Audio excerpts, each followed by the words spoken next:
हरे कृष्णा। तो हम रसराज श्री कृष्ण से चर्चा कर रहे थे। आज हम चर्चा करेंगे बहुत ही सुंदर विषय पर। ध्यान से सुनिए। तो यदि आप चाहे तो प्रयोग करके देख सकते हैं क्या, कृष्ण भावनामृत को। और प्रयोग करने पर ही आप देखेंगे कि देख सकेंगे कि कृष्ण कथा सुनने में आप इन सभी उपाधियों से कितनी आसानी से मुक्त हो गए हैं। कृष्ण कथा से आप धीरे धीरे जो भौतिक उपाधि है कि हम पुरुष हैं, स्त्री हैं, हम इस हम फला फला व्यक्ति हैं, हम बहुत बड़े आदमी हैं, तो ये सारी उपाधि डिसॉल्व होती जाती है। जब ये सब उपाधि डिसॉल्व हो जाएगी, तब हमें दुख नहीं भोगना पड़ेगा। ये कैसे, ये हमने पिछले क्लास में थोड़ा चर्चा किए थे, फिर भी थोड़ा यहाँ पर बताते हैं कि जिस क्षण हम भौतिक वार्तालाप करते हैं, उसी क्षण हम मिथ्या अहंकार के द्वारा प्रभावित हो जाते हैं। और मिथ्या अहंकार के द्वारा प्रभावित क्यों होते हैं? क्योंकि हम आध्यात्मिक है तो चेतन, बस चेतन प्राणी, किंतु भौतिक वार्तालाप करते हैं। तो इसलिए हम बंध जाते हैं तुरंत, माया के द्वारा तुरंत बंध जाते हैं। और इसको परम पूज्य भक्ति चारू स्वामी महाराज बहुत सुंदर तरीके से समझा रहे थे कि जब आप जब सूरज उग जाता है, तो उस समय क्या अंधेर डार्कनेस का कोई चिन्ह रहता है?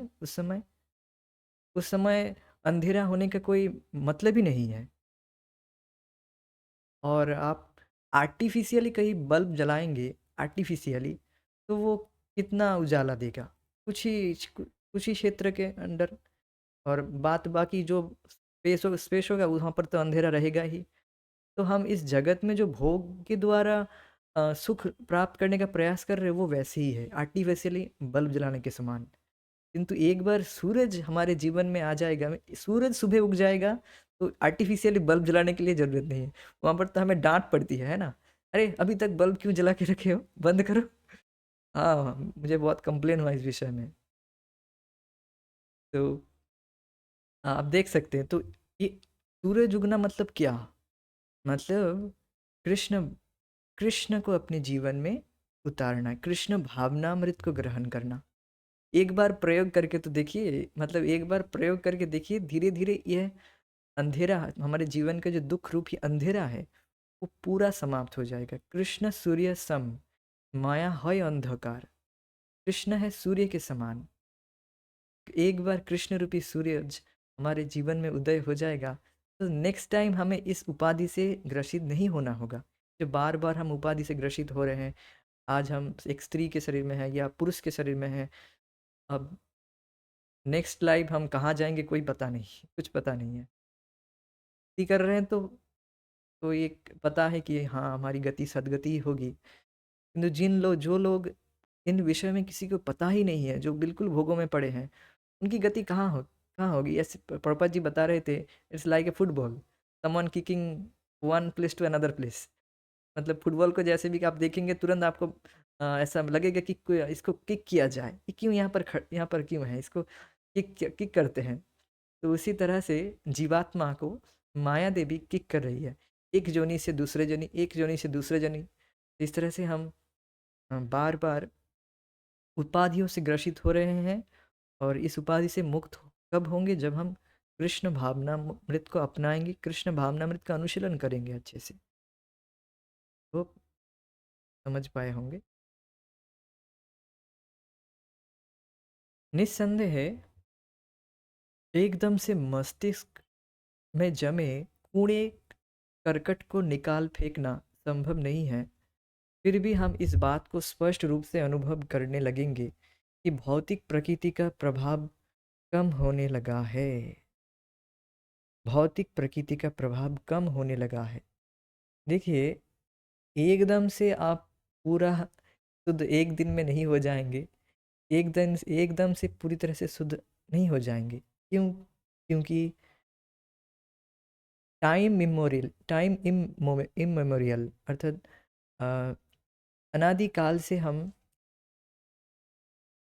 कूड़े को इकट्ठा किए हैं अनादिकाल से। अनादिकाल से हम अपने हृदय में, अपने चित्तरूपी दर्पण में इस तरह से अ, जो भोग की वासना है, इच्छाएं हैं, भोग की इच्छाएं, उनको इकट्ठा किए हुए हैं। तो आप सोचिए, ऐसे भुरिजन प्रभु बताते हैं कि अगर 30 किलोमीटर लंबा इस तरह से धूल की एक परत है किसी आईने पर, किसी एक आईने पर 30 किलोमीटर लंबा ऐसे धूल की परत है, तो आपने बहुत अच्छे से जाप किया, बहुत मतलब कुछ दिन से बहुत अच्छे से जाप कर रहे, कुछ महीने कर रहे हैं, कुछ सालों किए, 20 साल किए, तो इस तरह से कुछ किलोमीटर, 2-3 किलोमीटर ऐसे हट गया, तो आपको कुछ पता चलेगा?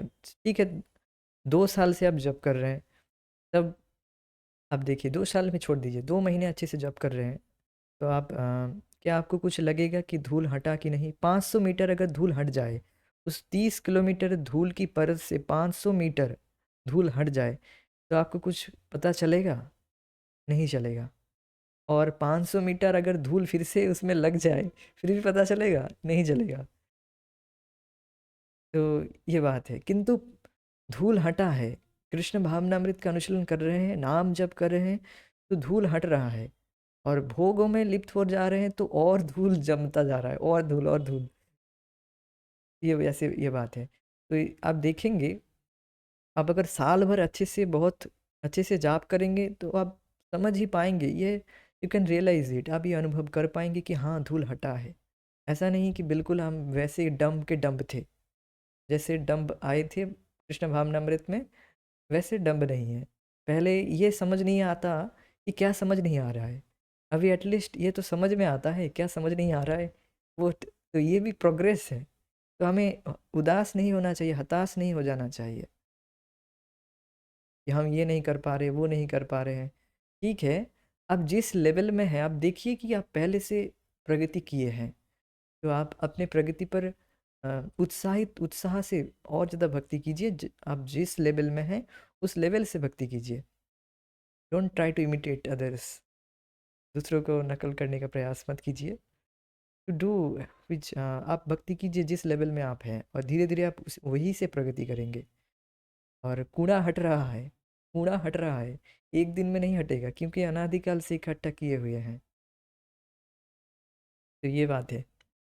तो फिर भी हम इस बात को स्पष्ट रूप से अनुभव करने लगेंगे, हम अनुभव करने लगेंगे कि भौतिक प्रकृति का प्रभाव कम होने लगा है।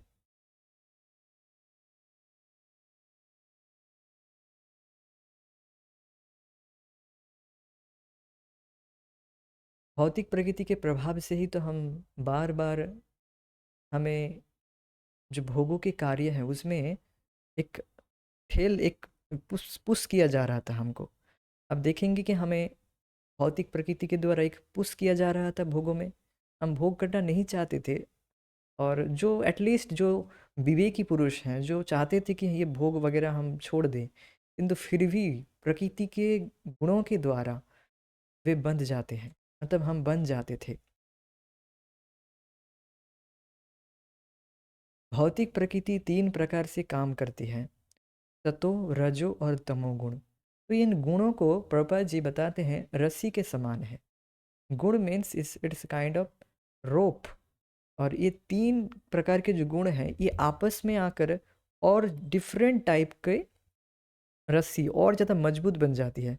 जैसे रथ जब खींचा जाता है, रथ को आप देखेंगे कितनी मोटी रस्सी होती है, तो आप सोचिए 3 रस्सी, वो भी ऐसे नहीं है कि ये कॉम्बिनेशन, ये 1:1 ऐसा रेशियो में होगा, ऐसा नहीं।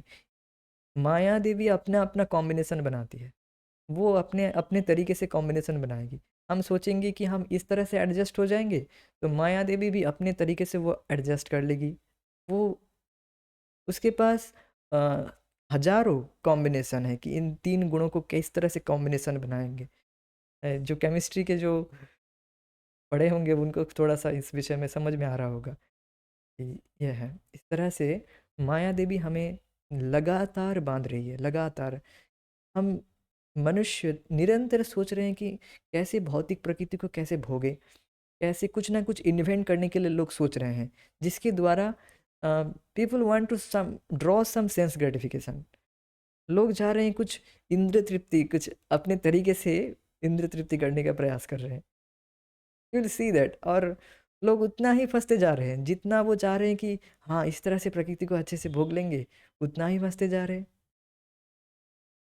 जैसे एक उदाहरण दिए कि लोग ऊंचा ऊंचा बिल्डिंग बना लिए। अब उस बिल्डिंग में उतना चढ़ने के लिए तो सीढ़ी सीढ़ी में चढ़ना उतना डिफिकल्ट है, सीढ़ी में नहीं चढ़ पाएंगे, तो लिफ्ट लगा दिए। अब लिफ्ट लिफ्ट में भी लोग कंफर्टेबल नहीं है, वहाँ पर भी लोग फंस रहे हैं, कहाँ पर लिफ्ट अटक जाता है, या फिर कभी कभी लिफ्ट वहाँ से जो लिफ्ट का जो चेन होता है वो कभी टूट जाता है और लोगों की मृत्यु भी हो जाती है। तो आप देख सकते हैं कि लोग समझ रहे हैं कि हम स्काई स्क्रैपर्स बिल्डिंग बना लेंगे बहुत तो, और अच्छे से इंद्र तृप्ति करेंगे, और माया उसके सारे जो परिकल्पना है उसको सब ध्वस्त करती जा रही है। तो ये बात है। किंतु और एक बात है, अब जो लोग कृष्ण भावनामृत का अनुशीलन कर रहे हैं, उनके जीवन में वो देख पा रहे हैं कि हाँ ये भौतिक प्रकृति के वजह से मैं प्रभावित, जो पहले जैसा हो रहा था अभी वैसा नहीं हो रहा हूँ।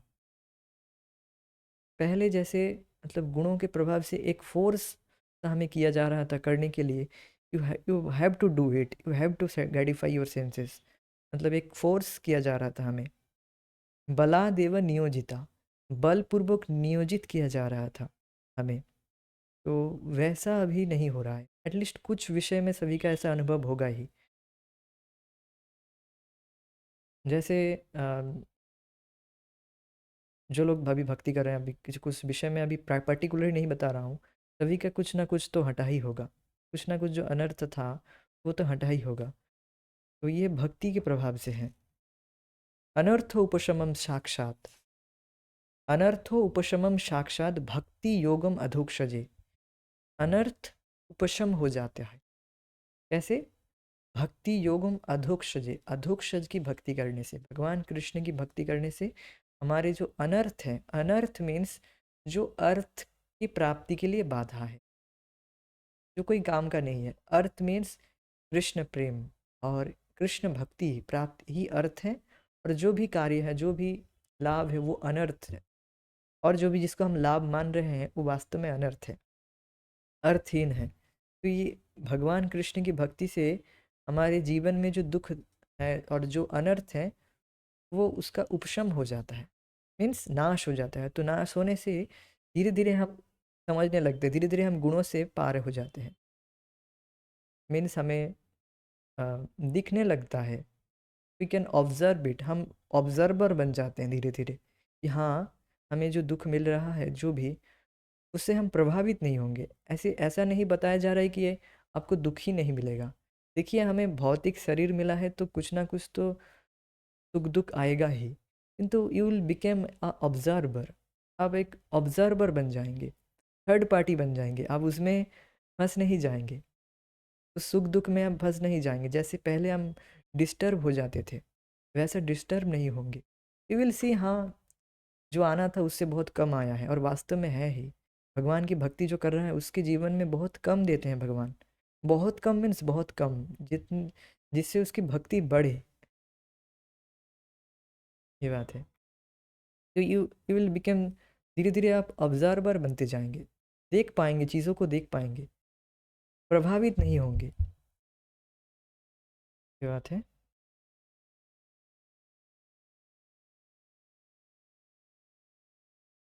अब चले गए।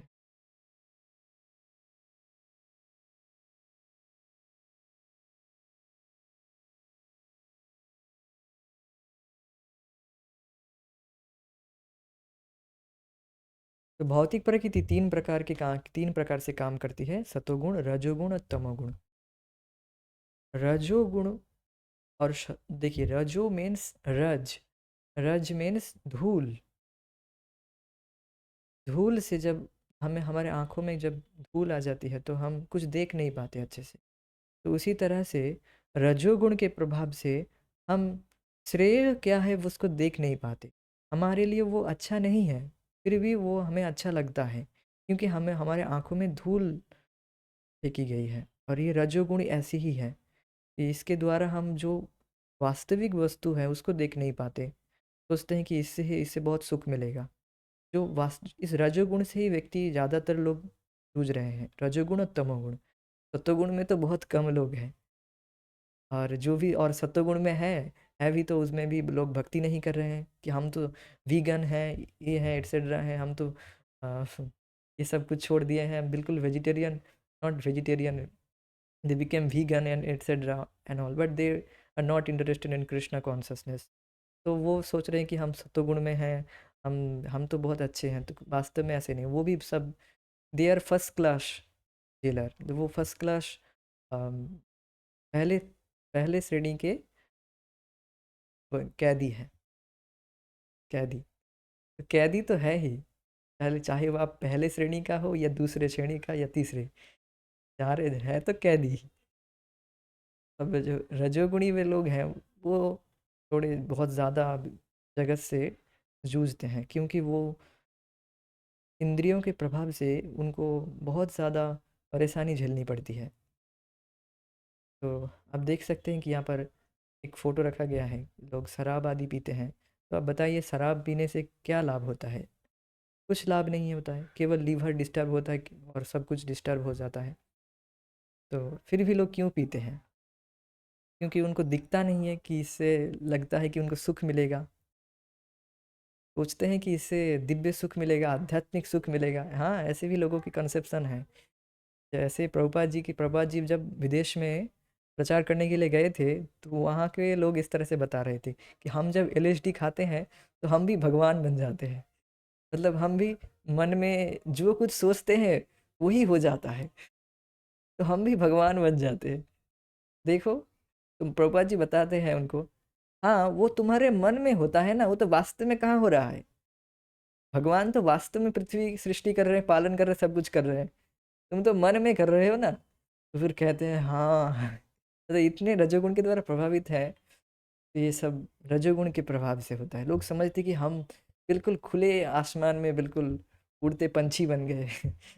They become this, they think that हम भगवान बन गए। भगवान मीन्स कुछ भी कर सकते हैं। अब कुछ भी कर रहे, कहाँ, नाली में जाकर गिर के। ऐसे मैंने देखा एक व्यक्ति ऐसे बाइक चला के आया और जा गिर के बिल्कुल नाली में। नाली में बिल्कुल वो सो गया फिर। हाँ, सोते रहे। अब वो दोपहर तक सो गया, बस फिर शाम को उसको उठाकर एक साइड में रख दिया गया।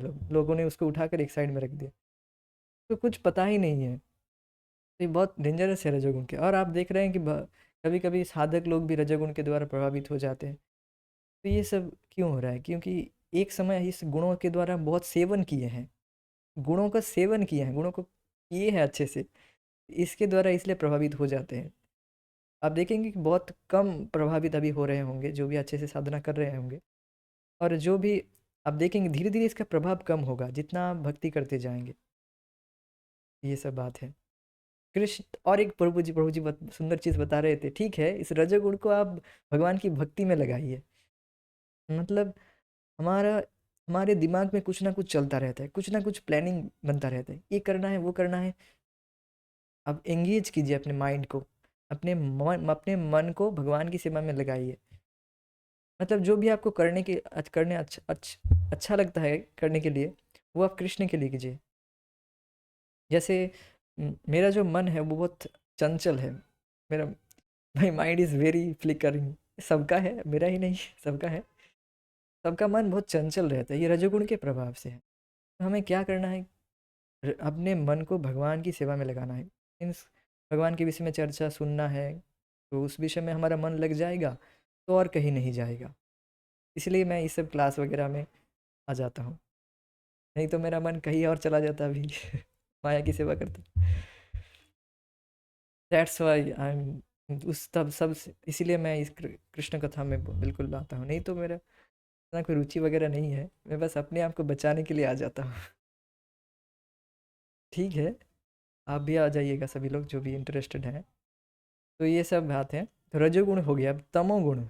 तमोगुण में लोग जो व्यक्ति होंगे वो तो बिल्कुल इग्नोरेंस में है। यहाँ पर देखिए बताया गया, तमोगुण से युक्त जीवन एकदम निराशाजनक है। निराशाजनक मीन्स बिल्कुल होपलेस। हाँ, तुम लोग हरे कृष्णा करते हो, हम सोते हैं। ऐसे लोग कहते हैं, देखिए। वो लार लार बहा के आएंगे, तुम लोग हरे कृष्णा करते हो, हम सोते हैं। तो समा एक ही है, वो सब एक समझ रहे हैं। तो ये सब निराशाजनक है। तो उनको पता ही नहीं है, बिल्कुल इग्नोरेंस में है, बिल्कुल टोटल इग्नोरेंस। तो इस तरह से तमोगुण के द्वारा जो आप देखेंगे, तमोगुण means they are in the पशु चेतना में। पशु लोग, जो पशु चेतना में लोग हैं, नॉट लोग, पशु हैं, उनको उनके पैर टूट जाते हैं या फिर कुछ उनको परेशानी हो जाती है, उनको उनको अगर कोई डॉक्टर के द्वारा उनको दवा दी जाती है तो वो लेते नहीं है। उनके भले के लिए दिया जाता है किंतु वो लेते नहीं है। जैसे मुझे पहले मैंने देखा है कि मेरे घर में, नॉट हियर, गांव के घर में, तो वहाँ पर गाय थी और बछड़े भी थे कुछ। तो उनको जब डॉक्टर आते थे तो वो दवा नहीं लेने देते थे, बिल्कुल भाग के उनको 10 लोग पकड़ते थे, फिर जाकर उनको दवा दे पाते थे। हम तो वहाँ पर दूर से ही देखते थे, कहीं कहीं हमको चोट लग जाएगा, मैं तो दूर रहता था। मैं इस विषय में नहीं था, मैं देखता था जस्ट। ये लोग समझ नहीं पा रहे, इनके लिए, इनके भले के लिए हम इतना खर्चा कर रहे हैं, फिर भी ये ले नहीं रहे। तो देख रहे हैं कि वो तमोगुण के प्रभाव से है। तमोगुण के वजह से बिल्कुल समझ नहीं पाते, कोई विचार नहीं रहता है, एक निराशाजनक। अब दे आर इन द,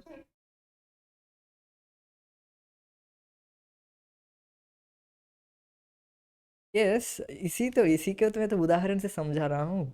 उनकी चेतना विकसित नहीं है, तो उसी तरह से जो मनुष्य जिनकी चेतना विकसित नहीं है, वो भी इसी तरह के हो गए हैं।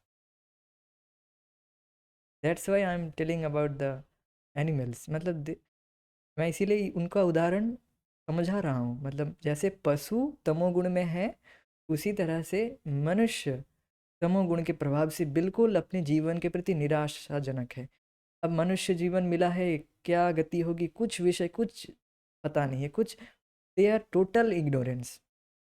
इस विषय में कुछ कुछ सोच विचार ही नहीं करते हैं कि हम मांस आदि खा रहे हैं, या फिर जो भी बुरे कार्य में लिप्त हैं, नहीं भी है ठीक है।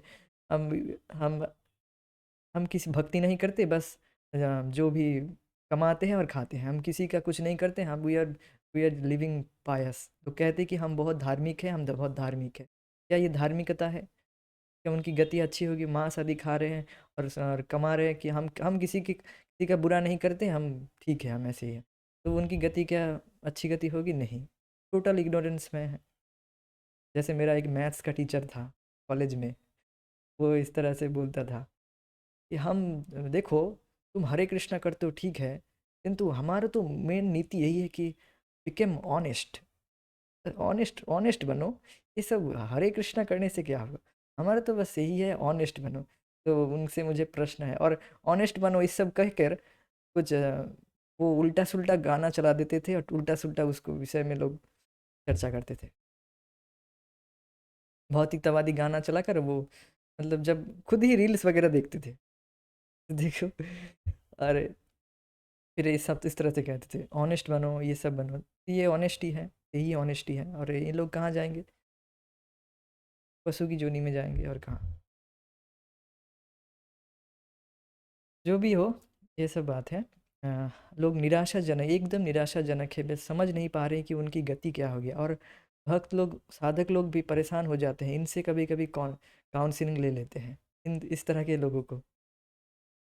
वे एज की दृष्टि से, उम्र उम्र की दृष्टि से बड़े हो सकते हैं, किंतु they are in ignorance, don't take counselling from them. उनसे काउंसलिंग मत लीजिए। जो गुणों के द्वारा पूरी तरह से प्रभावित है, उनसे काउंसलिंग लेना मतलब अब पशु से काउंसलिंग ले रहे हैं। गाय माता मुझे काउंसलिंग दे दीजिए, मेरी प्रगति कैसी होगी? फिर से तो ये बात है। तो हमें बहुत सचेतन होना है धीरे धीरे प्रगति करने के लिए। रजोगुण भौतिक है। जो व्यक्ति रजोगुण से प्रभावित है, वह इस भौतिक जगत के झूठे आनंद को भोगना चाहता है। सत्य से अपरिचित होने के कारण वह अपने शरीर की सारी शक्ति निचोड़कर भौतिक भोगों को भोगना चाहता है। जैसे एक स्पॉन्ज की तरह। भक्त लोग उदाहरण देते हैं, जवानी के समय लोग सोचते हैं हम अब जवानी के समय है, अब ज़्यादा से ज़्यादा भोग ले। जैसे स्पॉन्ज ज़्यादा से ज़्यादा पानी में डुबाकर उसको निचोड़ लेते हैं, उसी तरह से जवानी के समय लोग सोचते हैं हम इस समय ज़्यादा से ज़्यादा भोग ले, और वृद्धावस्था में समय अब तब तो भोग नहीं पाएंगे, इस समय ज़्यादा से ज़्यादा भोग ले। तो इस तरह के लोगों की मेंटालिटी होती है। और फिर वृद्धावस्था में बिल्कुल रोग से जूझते हैं, ये रोग वो रोग। जो व्यक्ति ज़्यादा इंद्रिय तृप्ति किया है उसको तो रोग होगा ही। अब देखेंगे जो लोग बिल्कुल इंद्रिय तृप्ति में लगे पड़े हैं पूरा जीवन भर, तो वो 50 साल की एज में आकर उनके मुख में एक अलग ही, वो बहुत वृद्ध हो गए हैं ऐसा लगता है, 70 साल के हो गए हैं ऐसे देखेंगे। किंतु जो लोग आप देखेंगे, जो भक्त लोग हैं, ब्रह्मचारी हैं, ब्रह्मचर्य का पालन कर रहे हैं और भक्ति कर रहे हैं, मीन्स जो भक्त लोग हैं उनके चेहरे में एक अलग ही प्रकाश दिखेगा।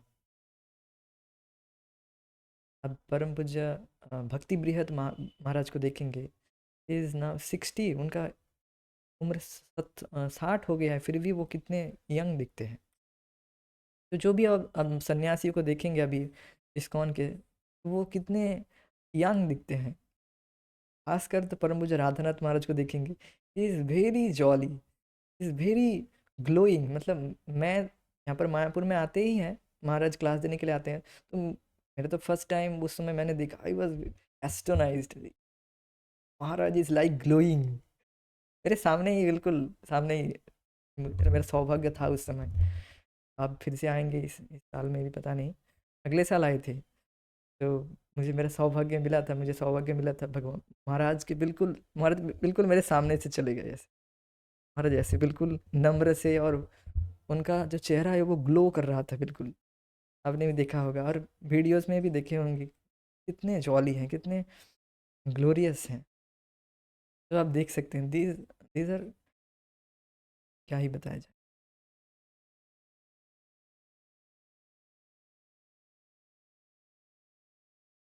तो वे जीवन के सबसे गहरे अंधकार में डूबे रहते हैं।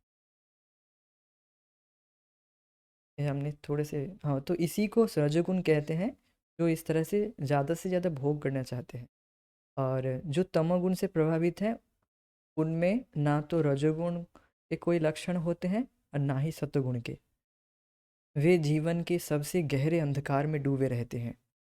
यदि कोई सत्वगुण की स्थिति में है, तो कम से कम वह सैद्धांतिक रूप से यह समझ सकता है कि वह कौन है, ये विश्व क्या है, ईश्वर क्या है, और उससे हमारा क्या संबंध है।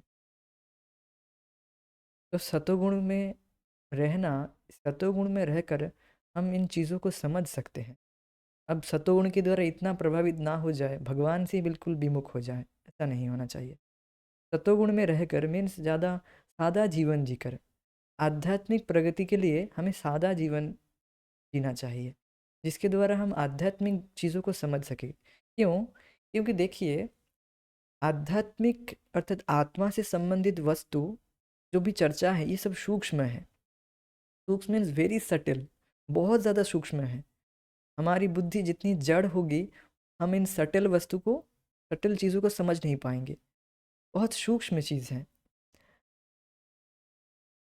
मन से भी, इस भौतिक स्थूल इंद्रियां भी हम देख रहे हैं, इससे जो हम आँख मुंह और कान नाक, ये सब जो देख रहे हैं अभी आप, सब स्थूल इंद्रियां हैं। हमारे सूक्ष्म इंद्रियां भी हैं, सूक्ष्म इंद्रियां, आपको पता है श्रीमद् भागवत में है। और प्राण उससे भी सूक्ष्म है, प्राण, और प्राण से भी सूक्ष्म है मन, मन से भी सूक्ष्म है बुद्धि, अहंकार, और उससे भी सूक्ष्म है आत्मा, आत्मा का ज्ञान और भगवान का ज्ञान। तो ये सब और सूक्ष्म ज्ञान है। सूक्ष्म ज्ञान के लिए हमें अपने आप को सत्वगुण में स्थित रखना होगा। जितना हम सादा जीवन जिएंगे, ज़्यादा रजोगुणी चीज़ों का सेवन ना करें, एज मच एज पॉसिबल सत्वगुणी चीज़ों का ही सेवन करें, और उसके द्वारा आप देखेंगे, आप सब कुछ बहुत सुंदर तरीके से आपको समझ में आ रहा है। एक दिन आप थोड़ा रजोगुण का संपर्क कर लेंगे, तो आपको वही चीज़ समझ में उतना नहीं आएगा जितना पहले दिन आ रहा था। ऐसा मेरा अनुभव है। मैं कभी बहुत ज़्यादा फ़ीस्ट वगैरह खा लेता हूँ, कभी कभी लोग बुलाते हैं, तो मेरी इंद्रियाँ थोड़ी सी डिस्टर्ब हो जाती है। आई अवॉइड, मतलब टू माई अत्याहार प्रयास, अत्याहार नहीं करना है, जितना आवश्यक है उतना ही। ये सब चीज़ है। तो कृष्ण कथा सुनने से हम तमोगुण तथा रजोगुण की स्थिति से मुक्त हो जाएंगे और सतोगुण की स्थिति तक पहुंच जाएंगे। कम से कम हम सही ज्ञान को प्राप्त कर सकेंगे कि वास्तव में हम क्या है। तमोगुण से प्रभावित जीवन पशु जीवन के ही समान है, जो मैंने उदाहरण दिया था, इसलिए पशु जीवन के ही समान है। और पशु जीवन कष्टों से भरा होता है, पर पशु यह नहीं जानता कि वह कष्ट भोग रहा है। पशु को पता नहीं चलता क्यों वो कष्ट भोग रहा है, और कष्ट भोग ही रहा है, वो उसको पता ही नहीं चलता। वो सोच रहा है हाँ कुछ हो रहा होगा। उदाहरण के लिए, आप बहुत सुंदर प्रभुपाद जी उदाहरण दे रहे, इट इज़ अमेजिंग। उदाहरण के लिए सूकर को लीजिए। वैसे न्यूयॉर्क में सूकर नहीं दिखते हैं, किंतु भारत के गांवों में सूकर देखे जाते हैं। इतना दुखमय जीवन है उसका, गंदे स्थानों में रहना, बिष्टा खाकर जीवन निर्वाह करना और सदैव गंदा रहना। किंतु बिष्टा खाकर भी सूकर खुश रहता है और मादा सूकर के साथ निरंतर सहवास करता है और मोटा हो जाता है। इंद्रिय सुख जो सूकर के लिए यौन सुख है, उसकी लालसा के कारण वह बहुत मोटा हो जाता है।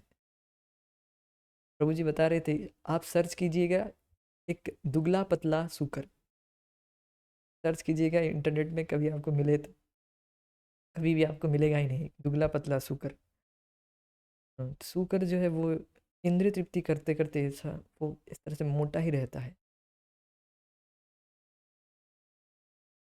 तो इसलिए हमें चाहिए कि हम सूकर की तरह झूठे झूठे तौर पर यह ना सोचे कि हम सुखी हैं।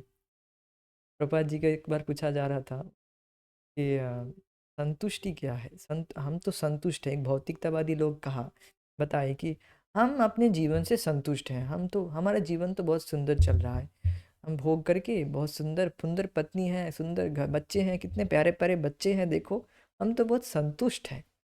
तो प्रभुपाद जी बताते, गधा भी संतुष्ट है। गधा भी संतुष्ट है, तो संतुष्ट तो गधा भी है। मीन्स संतुष्टि का जो वास्तविक डेफिनेशन है वो ये नहीं कि हम इंद्रिय तृप्ति करके संतुष्ट हैं, उसके बाद तो आपको दुख ही भोगना होगा। संतुष्टि व्यक्ति को तब मिलेगी जब वे भगवान की भक्ति करेगा। भक्ति करते, भक्ति के द्वारा है यह, जब हम स्वाभाविक, देखिए हमें, हमारे पास वैसा अनुभव नहीं है वास्तविक सुख का। सुख तो हम जो एब्सेंस ऑफ मिजरीज, दुख के निवारण को ही सुख सोचते हैं। दुख, जब दुख नहीं होता है, वाह बहुत बढ़िया चल रहा है, सुख सुखी सुख, ये सब जो कि झूठा है। जैसे यहाँ पर शुकर, कौन यहाँ पर है जो मल खाना चाहेगा? कोई नहीं चाहेगा। और एक समय हम इस योनि से भी, इस योनि को भी पार करके आए हैं, मानव योनि को। अभी हमें जो मानव जन्म मिला है, इस योनि को भी पार करके आए हैं। तो हमें सोचना चाहिए कि हमें मानव योनि मिला है पशु की तरह जीने के लिए नहीं। एक बार मैं अपने क्लासमेट को पूछ रहा था, हम तो वो भी अच्छा, पढ़ाई में अच्छा था, मतलब, तो उसे पूछ रहा था मैं, अच्छा ये पशु और मानव में एक भेद क्या है, बताओ तो ज़रा। तो वो कहा कि कोई भेद नहीं है, सब सब समान है, दोनों समान है, पशु और हम में क्या भेद है, हम भी जो भी करते हैं वो भी सब करते हैं, वो हम थोड़ा अच्छे से करते हैं उनसे, मतलब। तो वो उसका देखो, बिल्कुल सही प्रश्न का उत्तर दिया, वो बिल्कुल सही उत्तर दिया कि हाँ ठीक है ठीक है, तुम पशु, मतलब मनुष्य जब पशु चेतना में है, उसका बिल्कुल प्राकट उदाहरण कि हाँ लोग बिल्कुल समझ ही नहीं पा रहे, वो पशु की तरह जी रहे हैं, और वो उसको, उनको पता भी है हम पशु की तरह ही जी रहे हैं, बहुत अच्छी बात है। वही बात है। तो हमें ये विचार करना चाहिए, हमें मनुष्य जीवन मिला है, जिस मनुष्य जीवन के द्वारा हम अनंत सुख प्राप्त कर सकते हैं। अनंत ब्रह्म सौख्यम तो अनंतम, ब्रह्म ब्रह्म सुख अर्थात कृष्ण भक्ति का सुख का अनुभव कर सकेंगे। वहाँ पर हम कहाँ पर, या सूकर योनि में, मतलब सूकर कुकर की तरह इंद्रिय तृप्ति करके जीवन को व्यर्थ में गवा रहे हैं। दिन रात कठोर परिश्रम करके उसके बाद थोड़ा सा यौन सुख प्राप्त करके हम समझते हैं कि हम बहुत सुखी हैं, किंतु यह वास्तविक सुख नहीं है। श्रीमद् भागवत में इस प्रकार के सुख को सूकर की खुशी के समान बताया गया है। मनुष्य का सुख सतोगुण की स्थिति प्राप्त करने में है। यह स्थिति प्राप्त करने पर ही वह समझ सकता है कि वस्तुतः सच्चा सुख क्या है। यदि हम नियम पूर्वक कृष्ण कथा सुनेंगे तो इसका परिणाम ये होगा कि हमारे हृदय में जन्म जन्मांतर से एकत्रित गंदगी दूर हो जाएगी। वास्तव में हम देखेंगे कि हम तमोगुण और रजोगुण से हटकर सतोगुण की स्थिति को प्राप्त कर चुके हैं। वह स्थिति क्या है? सतोगुण की स्थिति प्राप्त कर लेने के बाद हम जीवन की सभी परिस्थितियों में सुख का अनुभव करेंगे।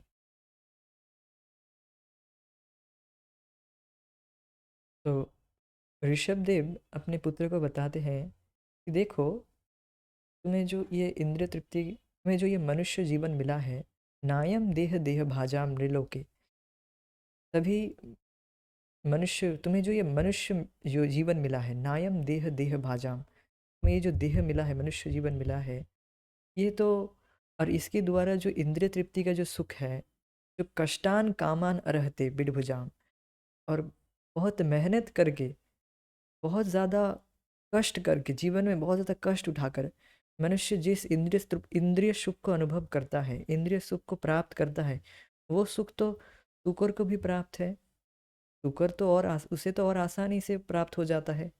तो मनुष्य को सोचना चाहिए कि एक पशु को जो इंद्रिय सुख, ये जो इंद्रिय सुख के लिए हम इतना प्रयास कर रहे हैं, क्यों इतना लोग मेहनत कर रहे हैं पूरा दिन भर? प्रभुपाद जी बताते हैं कि लोग ट्रेन में सुबह से लेकर, मतलब सुबह सुबह निकल जाता है, ट्रेन में यात्रा करता है व्यक्ति, 2 घंटे की यात्रा करने के बाद फिर 9 से लेकर 5 बजे नौकरी आदि करता है। तो उसके बाद फिर 2 घंटे की यात्रा, फिर इस तरह से रात में आकर कुछ भोजन करने के बाद फिर अपने पत्नी के साथ इंद्रिय सुख का अनुभव करता है, संभोग सुख का अनुभव करके फिर सो जाता है। तो इस तरह से आप देख सकते हैं कि पूरा जीवन, पूरा उसका जो सुबह का समय से लेकर पूरा दिन भर वो केवल परिश्रम, इतना कष्ट करके, इतना मेहनत करके वो कुछ इंद्रिय सुख के लिए ही पूरा जीवन वो व्यर्थ गवा दिया। जो इंद्रिय सुख एक सूकर को भी इतनी आसानी से उसको प्राप्त है, ये श्रीमद् भागवत में बताया गया है। तो इसलिए मनुष्य को विचार करना चाहिए। और फिर ऋषभ देव बताते हैं कि हमें जो मनुष्य जीवन मिला है, मनुष्य शरीर मिला है, इसके द्वारा हम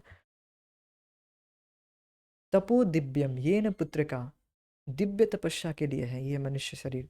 दिव्य तपस्या मतलब कृष्ण भावनामृत का अनुशीलन, हरे कृष्ण महामंत्र का जाप करना, कृष्ण कथा श्रवण करना।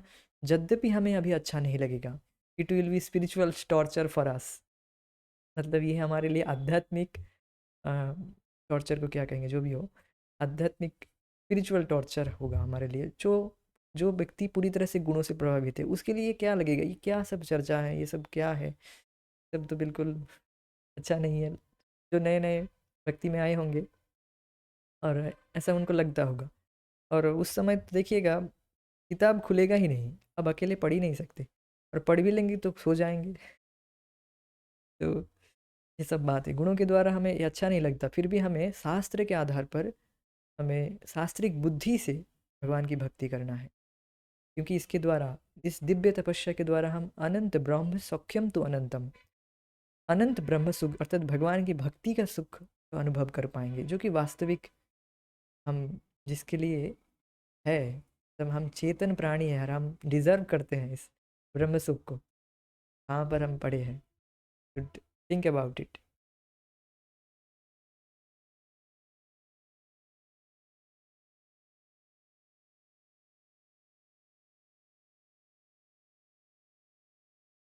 तो सतोगुण की स्थिति को प्राप्त कर लेने के बाद हम जीवन की सभी परिस्थितियों में सुख का अनुभव करेंगे। तो इस विषय में हम, मतलब वह स्थिति क्या है, मतलब इन गुणों के परे जाने के बाद धीरे धीरे व्यक्ति कैसे सतोगुण में रहता है, फिर सतोगुण के बाद गुणों के परे मतलब शुद्ध शतुगुण में धीरे धीरे रहता है, फिर ब्रह्म जिज्ञासा करता है। ये सब विषय हम कल चर्चा करेंगे। आज हम यहीं पर छोड़ देंगे, रुक जाएंगे।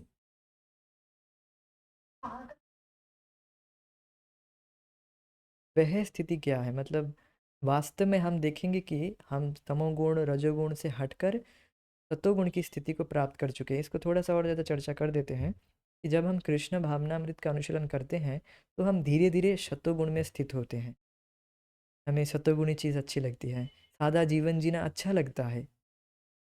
अब देखेंगे पहले पहले तो अच्छा नहीं लगेगा, वो गुणों गुणों के प्रभाव से होगा, किंतु हमें अपने बुद्धि से कार्य लेना होगा। जैसे हमें एग्ज़ाम अच्छा नहीं लगता है, एग्ज़ाम देना किसको अच्छा लगता है, अच्छा नहीं लगता है, फिर भी हम पढ़ते हैं। तो एक प्रेशर में पढ़ते हैं ना, और उससे लाभ भी क्या होता है, कुछ लाभ नहीं होता है। तो और यहाँ पर तो अनंत सुख मिलेगा। अब आपको ऐसे आपको ऐसे उल्लू बनाया गया ही होगा कि ये एग्ज़ाम बेटा पार कर लो, इस एग्ज़ाम में फर्स्ट आ जाओ, तुम्हारा जीवन बिल्कुल अच्छा चलेगा। और कोई अब बस तुम्हारा जीवन बिल्कुल सुखमय हो जाएगा। इस तरह से आपको अगर ठगा नहीं गया है तो यू कैन रेज हैंड। हम तो बहुत ज़्यादा ऐसे उल्लू बने हैं। तो ऐसे उल्लू बन कर जीवन व्यर्थ कर दिए, और अंत तक आकर अब तंग आ गए हम। ये सब बार बार ठग के हम बिल्कुल तंग आ गए। अब नहीं ठगेंगे हम। जो भी है, तो आप देख सकते हैं कि पहले पहले तो हमें अच्छा नहीं लगता, फिर भी हम बुद्धि के द्वारा विचार करके करते थे कि हाँ हाँ ठीक है, इस एग्ज़ाम में फर्स्ट हो जाएंगे तो बस हमारा भविष्य बिल्कुल उज्जवल उज्जवल भविष्य हो जाएगा। वास्तव में ऐसा कुछ भी नहीं है, ये सब बिल्कुल इल्यूज़न है। जैसे लोग सोचते हैं कि सरकारी नौकरी मिल जाएगी तो बहुत सुख ही सुख है। तो मैं आपको अब मेरा बेस्ट ओपिनियन देना चाहूँगा, इसे ऐसा कुछ नहीं है, ऐसा कुछ भी नहीं है, सब बेकार है। और केवल ही केवल प्रेशर और स्ट्रेस ये सब कुछ रहता है। अगर आप भक्ति नहीं कर रहे तो आपको केवल स्ट्रेस ही स्ट्रेस मिलेगा, और भक्ति कर रहे हो तो आपका जीवन बहुत सुंदर तरीके से चलेगा, और जो भी सुख दुख आएगा वो बहुत कम आएगा। ये बात है। और इस तरह से भक्ति करते करते you will see the changes of your life. मतलब धीरे धीरे ये आप सत्वगुण में स्थित होंगे, एकदम में बिल्कुल गुणों के परे नहीं चले जाएंगे, एक दिन में परमहंस नहीं बन जाते हैं। धीरे धीरे हम सत्वगुण में स्थित होते हैं, फिर प्रश्न करते हैं क्यों हम, फिर एक जेन्युइन प्रश्न आएगा कि बार बार ये क्यों खाना पड़ रहा है। मतलब एक जेन्युइन विचार आपके मन में आएगा बार बार। We are force to do it, हम बाध्य हैं करने के लिए, व्हाई। तो धीरे धीरे आप समझ पाएंगे, देह आत्म बुद्धि से धीरे धीरे आप ऊपर उठेंगे। जितना हम सतोगुण में स्थित होंगे, सतोगुण के द्वारा फिर धीरे धीरे गुणों के निर्गुण का सेवन कर रहे हैं ना, शुद्ध सतोगुण, भगवान की कथा, इसके द्वारा आप धीरे धीरे सब प्रश्न करेंगे, विचार आएगा ऑटोमेटिकली। ये सब विज्ञान है बस, ये बात है। हरे कृष्णा। जय श्री प्रभुपाद निताय गौर प्रेमानंदे। Thank you so much, thank you.